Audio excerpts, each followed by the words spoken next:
nation's future for a generation. And I think it is crucially important that we decide to leave the European Union on that day. First of all, and most importantly, what is at the heart of it is democracy. Within the European Union, the only part of the EU that is able to propose laws is the Commission. And the Commission is not elected by anybody. We then have one seat at the Council of Ministers, 1 out of 28, and where there have been votes since David Cameron has been Prime Minister, we have lost on 40 occasions, which happens to be the total number of occasions when there have been votes. So we get consistently outvoted.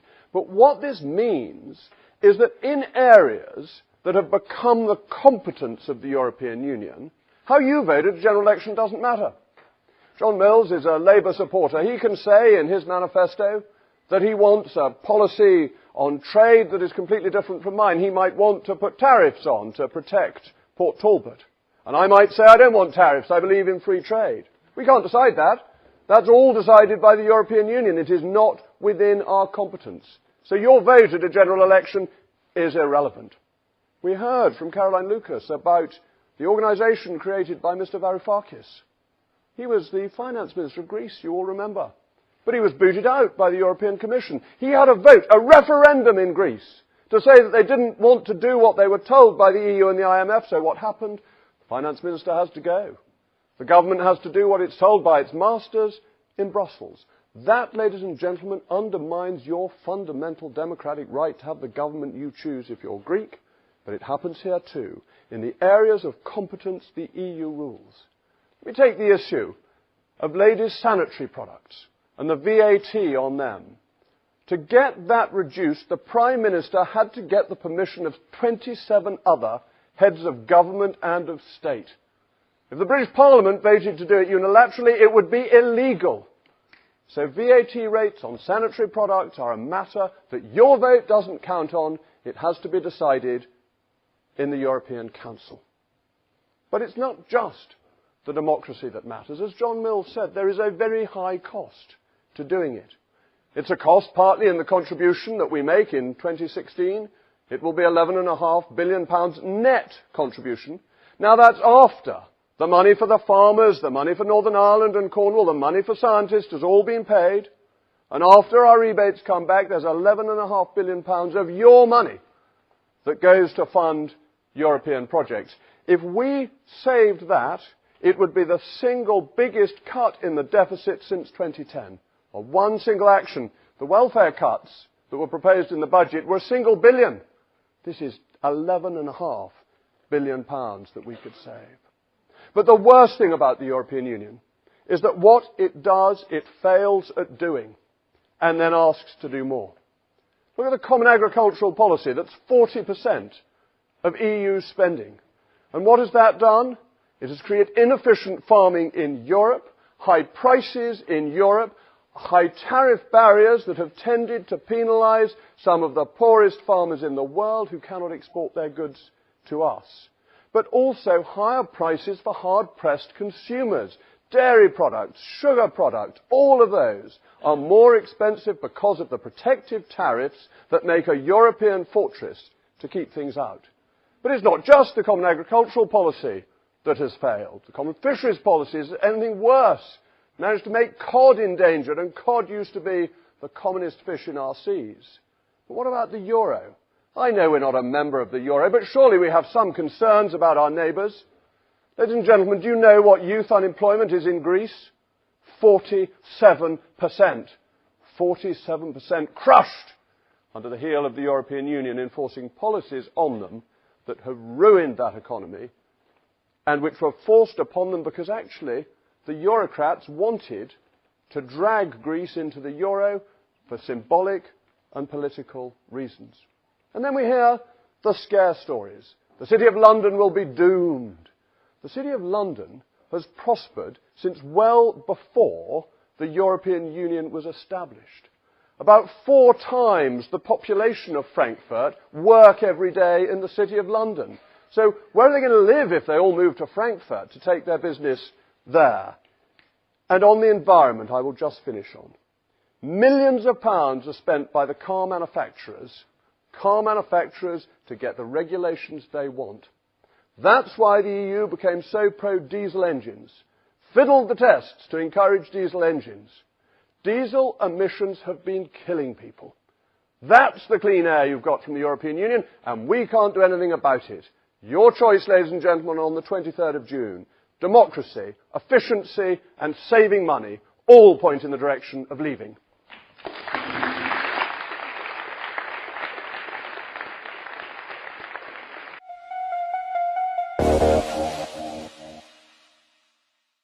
Ladies and gentlemen, I thought it might be useful to read out some of the text of Article 50 on the Treaty on the Functioning of the European Union, because this explains the point.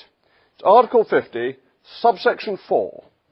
For the purposes of paragraphs 2 and 3, the member of the European Council, or of the Council representing the withdrawing member state, shall not participate in the discussions of the European Council or councils in discussion concerning it.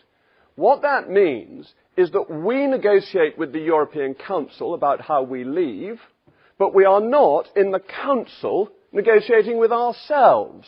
So of course we have a say in it. We have to agree under Article 50 the terms of our departure in a 2-year period, but we're not sitting on both sides of the negotiation. And that's extremely sensible and how any negotiation of that kind would operate. But of course we put forward what we want, and we can walk away if we don't accept what is being offered to us. So to say we have no say in the matter is not accurate. It's very straightforward. There is a 2-year period, and we can exercise Article 50 when we want to after the referendum. But there's also Article 8, which is important, which establishes that the European Union, as a matter of treaty, will conduct friendly relations with its neighbours. And it seems to me that we should assume that the European Union will follow the treaties in the same spirit that we do, that they will follow what it actually says, that is to say, a 2-year time horizon and a spirit of friendliness towards neighbours. I can't see any obvious reason for thinking that our European friends would lie and cheat over what it says in the treaties. On the science issue, the money is our money. We pay money in, much more than we get back, and some of it comes back for science. But science is international. It's not just European. And this is one of the key things. Europe is the narrow focus. It's a focus of the past, whereas what is happening is global. And this applies with environmental agreements, that if you've got a polluting China or Russia, they're not in the EU. So it is global agreements you need. And there, if we're independent, we have more say. We have lost our effective seat on the World Trade Organization to be one of 28 within the European Union. If we take control again, then we have that power back. We can do more internationally outside than inside the European Union.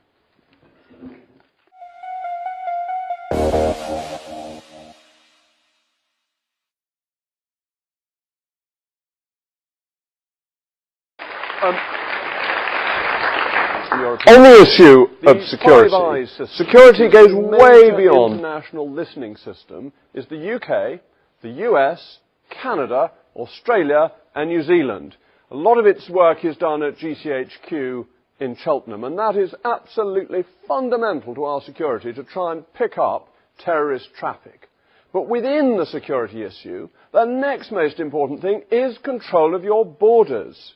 That you want to be able to refuse admission not just to people who you're certain are guilty, but of people you have questions about, to keep them from coming in. And likewise, when you come back from the European Union, you go through a different customs channel. You go through a blue channel rather than through red or green. Customs checks on cross-European activity are less, which is a weakness within our security system because it makes it harder to check and stop for contraband goods coming in. So our security would be enhanced, and of course we would cooperate with our neighbours over security matters. If GCHQ picks up chatter that there's going to be a terrorist attack in a non-EU European country, of course we pass that information on. Of course we tell them that that's essential. There may be difficulties in Belgium between the security services in Belgium telling the Belgian police, even within a single country, and those things do happen. but sensible countries deal with security together. And on the European arrest warrant, the problem with the European arrest warrant is that it doesn't ensure the same standard of justice across the European Union.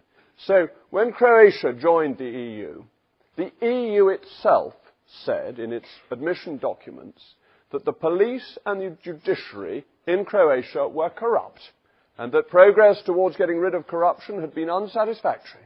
Nonetheless, Croatia was let in and could issue an arrest warrant against any of you, and then the UK courts cannot intervene. I don't think that's proper justice. I think there need to be protections to ensure justice, but of course cooperation on security.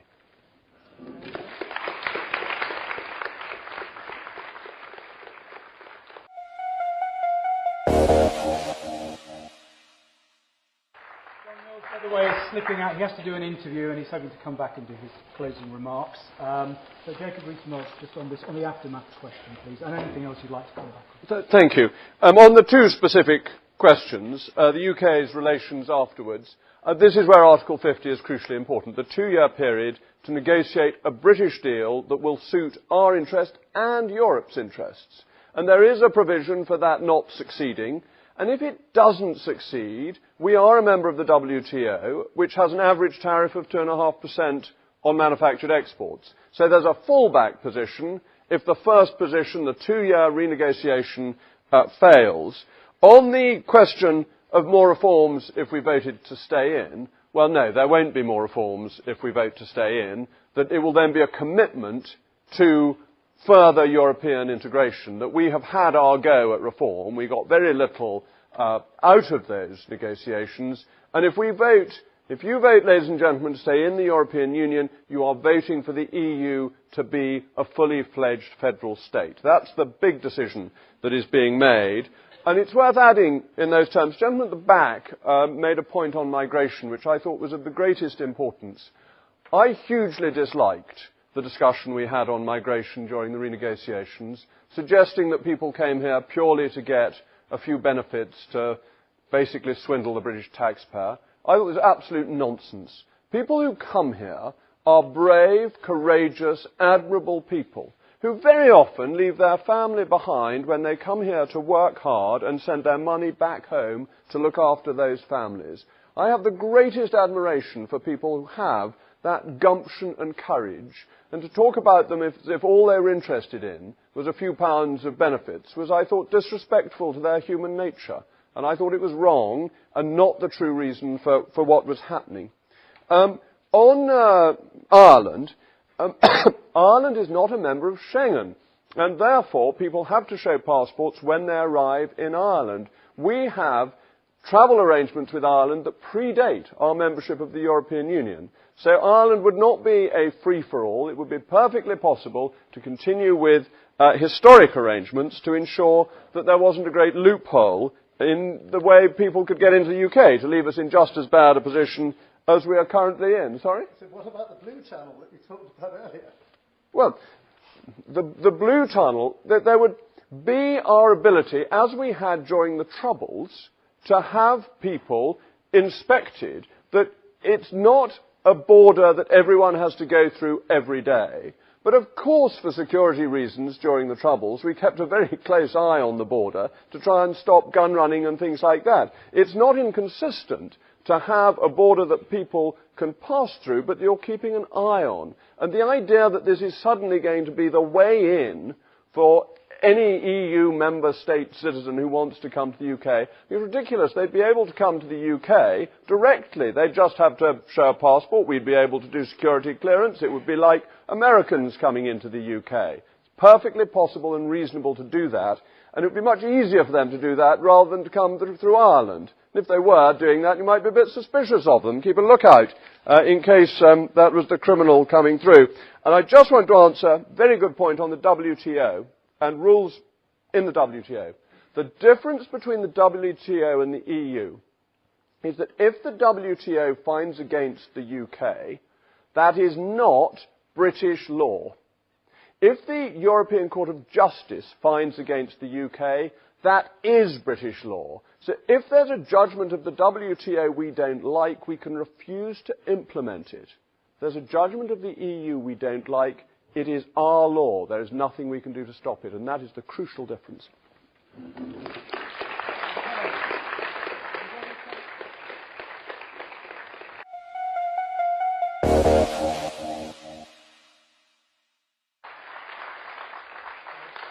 Rees Mogg.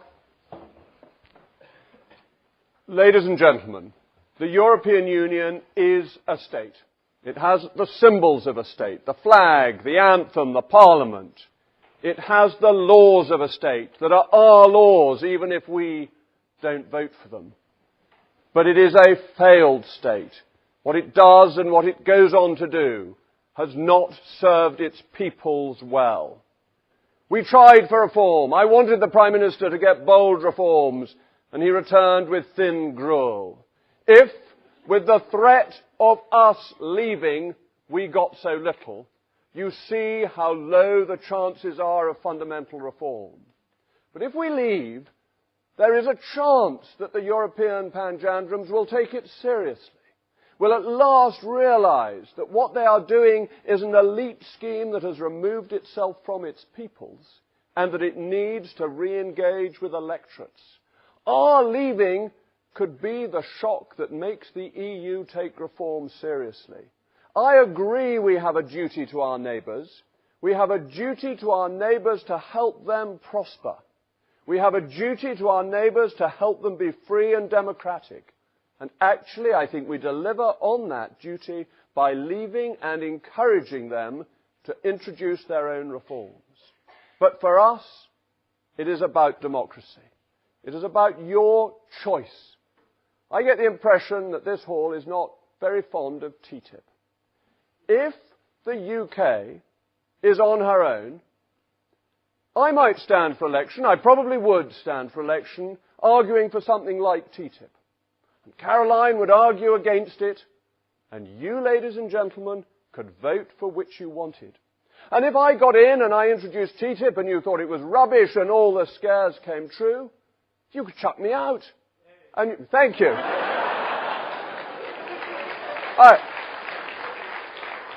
I'm glad to see I'm picking up support.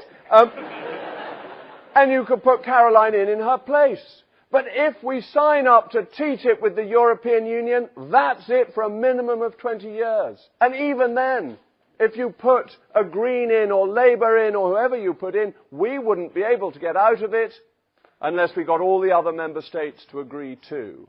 So if you care about TTIP, make sure it's a British competence, not a European one. It is your democracy that counts, your vote, your ability to determine your own future.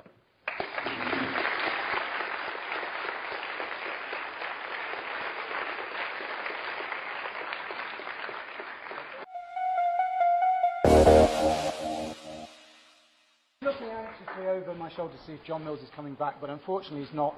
Sky News have obviously kept him for longer than we'd thought. So, as I said, in order to give both sides an equal crack of the whip, I'm going to give Jacob Rees Mogg one final go. I do apologise. This is like the surfeit of lampreys that killed one of our kings, so I hope a surfeit of Rees Moggs doesn't finish any of you off. I must give one answer on farming. Farming subsidies I will support because I represent a farming constituency. I'd be absolutely mad to antagonise my own area by getting rid of them. And in the maths of what we pay in, it's 11.5 billion extra this year after the subsidies that we get back, after the rebate we get back. And that is serious money. But on the democracy about the EU, the European Parliament, democratic, the Maltese have one MEP for every 70,000 population. We have one MEP for every 450,000 of population. So we are massively underrepresented compared to the smaller countries, and therefore our influence is less. In the Council of Ministers, we have, depending on the system, 8 or 12% of the vote. It's not our decision about what happens. Democracy is the ability to change your government. There is no way that you can vote that will replace Monsieur Juncker. He is there. He is there against the British vote to try to stop him. Whatever you want, he will remain, the Commission will remain. That is fundamentally undemocratic. And what has kept peace? Thank you so much. This is absolutely, I love this attack because the British people voted in a referendum to keep our voting system, so they're clearly quite happy with it by an overwhelming margin. And I respect the result of referendums, as I look forward to respecting the result of this referendum. But on war and peace, it's not the EU that won the Cold War. That was NATO, and a huge commitment by the United States. And it's not the EU that has kept peace in Europe. It is democracy. And what happens, unfortunately, with the EU institutions is that they are not democratic. It is the democracies in Germany, in France, in Italy, in Spain, and so on, that do not wish to go to war with each other. It is not that they are told to by the European Commission that they mustn't. It is democracy that underpins our security and our freedom. It is democracy on a national level because that is where the demos is. That's where the people have the fellow feeling, the concern to accept the result of the majority against them when they are in a minority, which is the essence of democracy, the essence of how democracy works. So you have a choice fundamentally on the 23rd of June. Is your country a country called Europe, a single European state, or is it the United Kingdom, where you can vote to change your government every 4 or 5 years, where your vote will make a difference, and where your democracy can be secure?